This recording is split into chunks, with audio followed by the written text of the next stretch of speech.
You might be bilingual and not even realize it. My name is Kelly, and I'm a linguist, and I study what happens in someone's mind when they know multiple languages.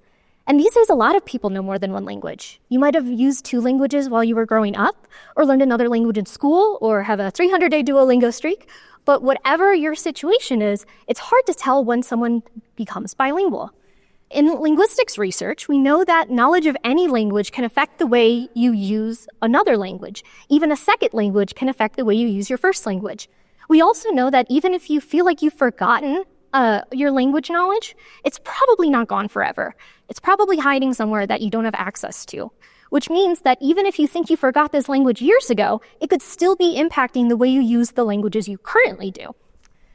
So my advisor and I wanted to know how people self-describe as bilingual. We know that from a study of nearly 1,000 monolingual participants, 83% said that they currently or had previously known another language. So we decided to ask people outright. It can be tricky to ask questions about language background because a lot of the time, people tell us what they think we want to hear. If they don't think that some language knowledge is important, they just won't share it.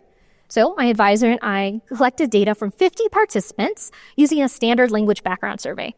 But at the end, we asked a free response question that said, tell us anything else you think could help us better understand your full language background. Out of our 50 participants, more than half said they had previously known a language that they don't know anymore. And more than half of those participants mentioned this language for the first time in that final question. Take one of our participants, who through the whole survey told us that he lived in Slovakia and he spoke Slovak and English. But on that last question, he said, actually, I was born in Israel and I only spoke Hebrew for the first 6 years of my life.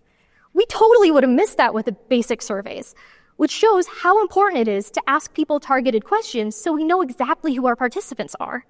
If we're trying to compare bilinguals and monolinguals, but we don't know who our participants are and what their language experience is, we're not going to have accurate findings, and we're not going to be able to draw good, rigorous research results. So where does that leave us? Our next step is going to be surveying researchers directly to figure out how they define bilingual and how they use that term in their studies. We want to see what differences there are between lay people and researchers and hopefully come up with a better, more universal definition for bilingual and related terms.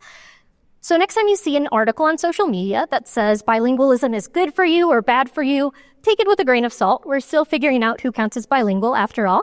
But if you're sitting there and thinking, am I bilingual? The answer is probably yes. Thank you very much.